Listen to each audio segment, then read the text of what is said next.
दीनानाथ मंगेशकर रुग्णालयाचे अधिष्ठाता डॉक्टर धनंजय केळकर यांनी पत्रकार परिषद घेतली आणि त्यांची बाजू मांडली। तनिषा भिसे यांच्या मृत्यूसाठी रुग्णालय जबाबदार नसल्याचं डॉक्टर केळकर यांनी स्पष्ट केलंय। दरम्यान भिसे कुटुंबाकडे 10 लाखांची मागणी केल्याचं डॉक्टर केळकर यांनी कबूल केलं। दरम्यान प्रसार माध्यमांनी रुग्णालयाच्या हलगर्जीपणावरून सवाल उपस्थित करताच डॉक्टरांनी आपली पत्रकार परिषद गुंडाळली।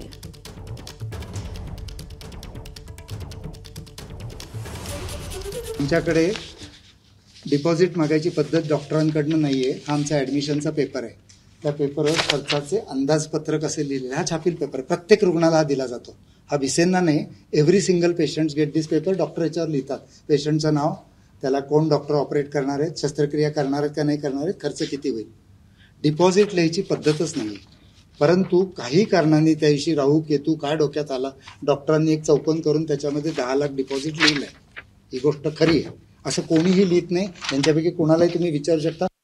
जेव्हा तो असंवेदनशीलतेचा मुद्दा मी आपल्याकडे पाठवला होता, त्यात लिहिलेलं आहे की दीनानाथला सुरुवातीला डिपॉझिट घेत नसेल, पुढे गुंतागुंतीचे आणि महागडे उपचार खूप वाढत गेले, लोकही लांबून लांबून आमच्याकडे यायला लागले, तेव्हा जे जास्त खर्च होण्यासारखे रुग्ण आहेत त्यांना डिपॉझिट लावायला लागले। हे मी तुमच्यापर्यंत पोहोचवलं असं मला वाटतं। चॅरिटेबल असलं आपण त्या विषयात। एबीपी माझा, उघडा डोळे बघा नीट।